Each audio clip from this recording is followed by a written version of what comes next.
Hello, my name is Angelica Medina, and this is my cooking vlog.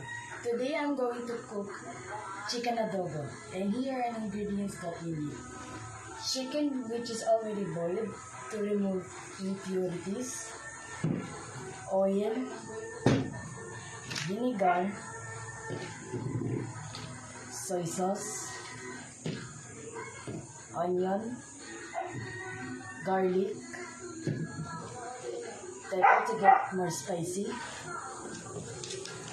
chicken cubes to get more tasty, and lastly, water. So let's begin. Second, prepare the ingredients. Cutting the onion,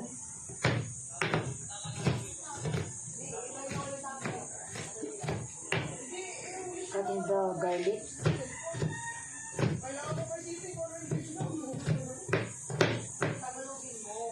then the chili.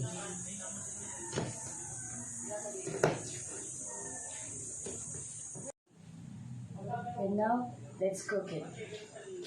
Turn on the stove.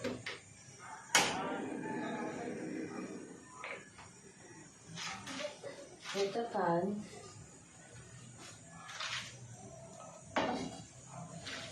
And put oil.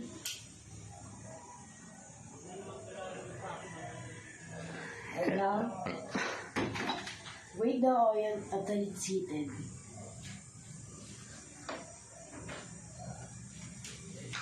Put onion. And stir it a little bit.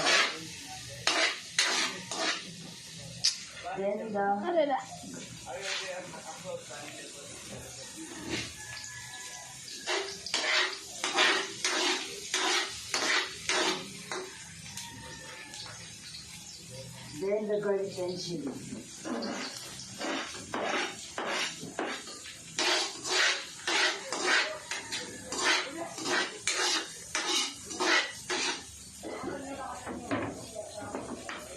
And now, the chicken.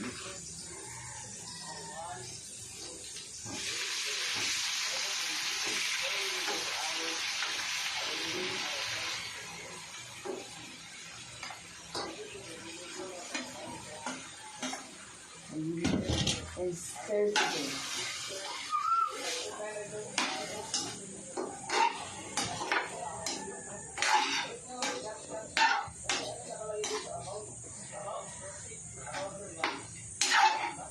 Now,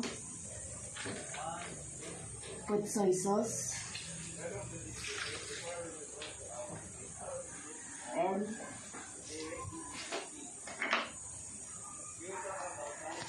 a little bit of pepper.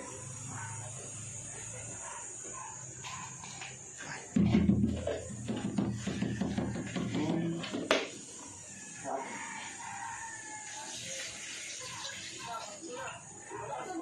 And then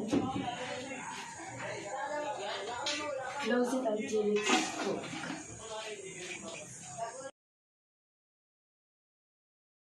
No,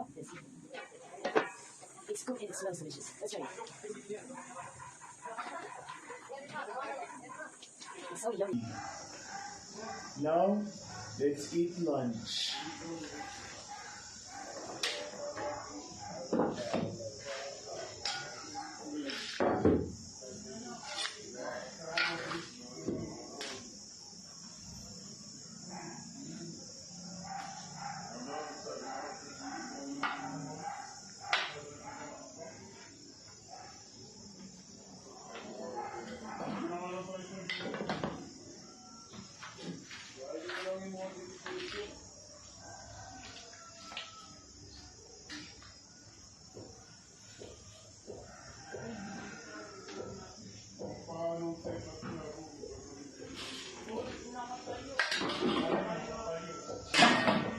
And now, let's eat.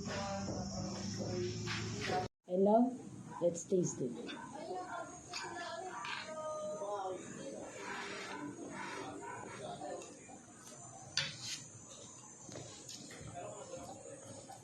And now, that's it for my cooking video. Bye!